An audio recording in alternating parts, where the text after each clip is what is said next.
Ushbu loyiha Mikrokredit bank hamkorligida Farg'ona viloyati Rishton tumani Oqoltin mahalla fuqarolar yig'ini hududida joylashgan 36-sonli konturda amalga oshirilmoqda. Bu yerda shola ekilgan. Maydon hajmi 16 gektarni tashkil etadi. Maydonning uzunligi 520 metr, bo'yi 320 metr.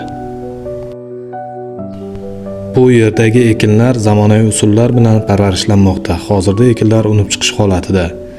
Ekinlarni yetishtirish 118 kun davom etadi. Yetishtirish jarayonida sug'oriladi, tabiiy va mineral o'g'itlar bilan oziqlantiriladi. Ushbu loyihaga 30 ta dehqon xo'jaliklari biriktirilgan. Har bir dehqon uchun o'rtacha 0,53 gektardan yer maydonlari to'g'ri keladi. Loyihani samarali amalga oshirish uchun Genius qishloq xo'jaligi ishlab chiqarish kooperativi biriktirilgan.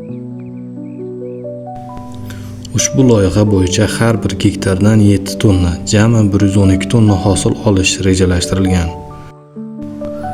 Mazkur ekin yig'ishtirib olingandan so'ng ikkinchi ekinga ham yuqori daromadli ekin turini ekish orqali yer egalarining daromadlari yanada oshirib boriladi.